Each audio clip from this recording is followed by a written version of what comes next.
Hello everyone and welcome back to another video. So today I want to do another what if video. My last video was what if Horus remained loyal to the Emperor. Now I want to jump forward 10,000 years and I want to talk about two famous characters. Those characters are none other than Abaddon the Despoiler and Dante, chapter master of the Blood Angels. And the question is, what if Dante and Abaddon actually met and they fought each other?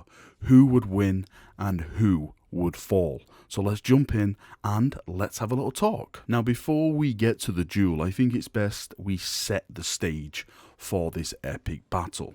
Now of course the Great Rift, the Psychic Awakening, is probably the best way to do this because chaos has split the galaxy in twain.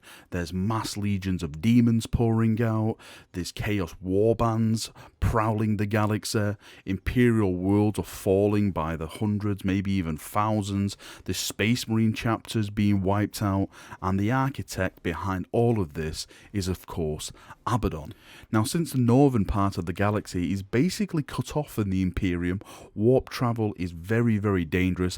I think this would be the perfect opportunity for Abaddon to strike at the heart of one of the first founding chapters, one of the most famous chapters, and that of course is the Blood Angels. We all know that the Blood Angels and their world Baal is located north of the Great Rift. So I personally think that Abaddon would strike at that heart and destroy it, ravaging a first founding chapter and bringing even more despair to the Imperium itself. Maybe Abaddon heard about the devastation of Baal. He heard about the Blood Angels and all their successor chapters gathering to defend their homeworld and them also suffering massive losses to their chapter and their successor chapters.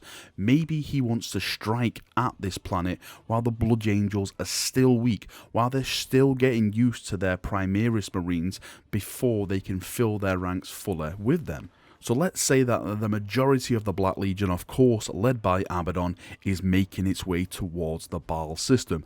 Abaddon knows that the Blood Angels and the lineage of Sanguinius is gathering its strength at that system. If he can wipe it out, that is a massive victory, not only for Abaddon, but for the forces of chaos as well. Now, as the Black Legion fleet enters the system, of course, the Blood Angels and their planet will have early detection systems. So, of course, Dante is going to be alerted, and of course, all the other chapter masters around Dante still on the planet gathering their strength would be alerted to this as well. Dante, seeing the incoming fleet towards the planet of Baal, would then send his forces to meet the traitors in the void. This is the first line of defense, and I think this is where the ultimate battle takes place, not actually on the planet of Baal, but in the heavens of Baal itself. Chapters such as the Flesh Tearers, the Angels Incarnate, the Knight of Blood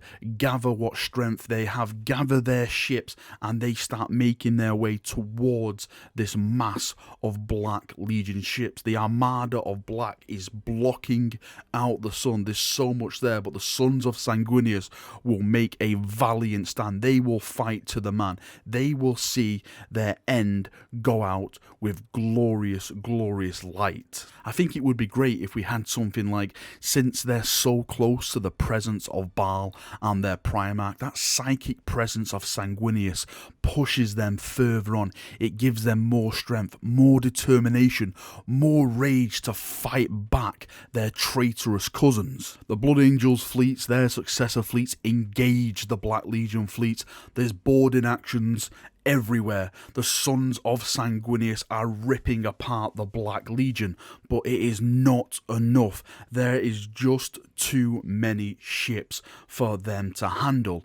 Dante, seeing this, decides that the only way to victory is to destroy the leader. If you cut off the head of the beast, the body will die. So he makes a desperate plea for the chapter masters who he can rally to his side to join him in taking on the Vengeful spirit. Only a few ships managed to rally at Dante's side, but it is enough. They managed to push into the heart of the Black Legion armada. Some are lost in flares of sunlight as their reactors are breached and the ships erupt into flame, but they managed to reach the Vengeful spirit. There with him are a few of his successor chapters, and they all begin to board. Among them are the Flesh Tearers, led none other by Gabriel Seth, whose rage is heard bellowing across all the Voxcasts. Dante and his sanguinary guard manage to breach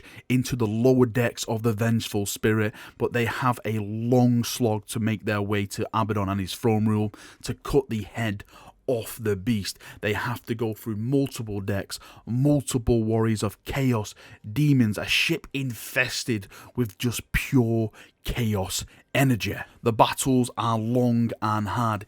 Each deck is like a mini siege upon itself. Dante leading from the front, the golden son of Sanguinius pushing forward, butchering champions of chaos, letting his rage, letting the justice of the Blood Angels unleashed upon this ship. Of course, we have the other successors that are helping them. They've also breached different parts of the ship as well. One of them is the Flesh Tearers, one of them is the Knights of Blood, one of them is the Angels Incarnate. They are all bringing the ferocity of Sanguinius onto the Black Legion. As they make their way to the bridge and of course to Abaddon himself, the first to arrive is none other than Gabriel Seth. The last Vox communication we hear is a evil, ecstatic laugh from Abaddon and the sheer rage of Gabriel shouting throughout the Voxcast before static takes over. Dante finally makes his way towards the bridge, now alone. The companions that he fought with all slain. If he is to kill Abaddon, he will have to do this alone. As he breaches the bridge and rips open the doors, he notices that the Flesh Tearers are all but gone. Their bodies, their carcasses are spread out throughout the floor in pools of blood. One of the most notable ones is, of course, Gabriel Seth, who has been split in twain, the rage still bedded into his face. And standing over him, basked in a silhouette of red light, is Abaddon, the talon of Horus dripping with the Flesh Tearer's blood. As Abaddon stares down at Dante, he lifts the talon of Horus into the air, a smirk crawling across his face as he begins to speak. This claw slew your pathetic father. It would only be justice to do the same upon you, little angel. With that, Dante charges at Abaddon, moving faster than he's ever moved before. He must finish this. He must finish this and end it right now. Dante launches himself through the air, his axe held high above his head, swinging it down with all the strength he can muster. Abaddon raises the talon and blocks the attack, slashing out himself and sending Dante across the throne room floor. The chapter master of the Blood Angels crashes into the wall, but is back upon his feet again, his attacks renewed. His axe tears holes from the armour of Abaddon, but the commander of the Black Legion is not easily pushed back. He swings his deadly talon once more into Dante, catching him across his chest and face. Dante is once more flown across the room. This time his injuries are grave. The death mask of Sanguinius ripped from his head. He drags his battered body from the floor. Blood pours from his face. His head is staring at the black marbled floor. Abaddon lets out a laugh and moves in to strike the final blow, but is anchored in place as the chapter master of the Blood Angels speaks. Why, Horus? Why did you betray us? Rage. There's so much rage.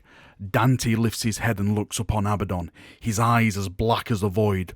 Rage. So much rage. No longer does Dante face Abaddon in the throne room. There in the middle of the chaos-infested place stands Sanguinius, Primarch of the Blood Angels.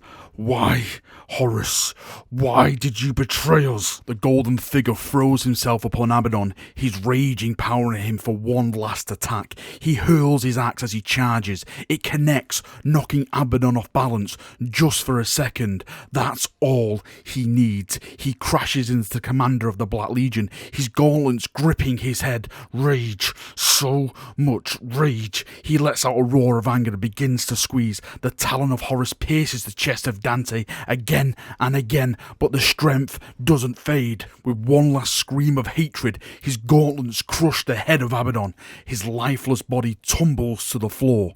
Dante falls with it, his body ruined.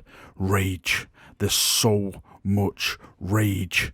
Dante, broken, a mess, stares into the ceiling, his rage fully consuming him. But then a light bathes his broken body. There, in front of him, is a crystallized psychic energy of Sanguinius. A presence of calmness takes over him. Dante, chapter master of the Blood Angels, dies not with the rage consuming his soul.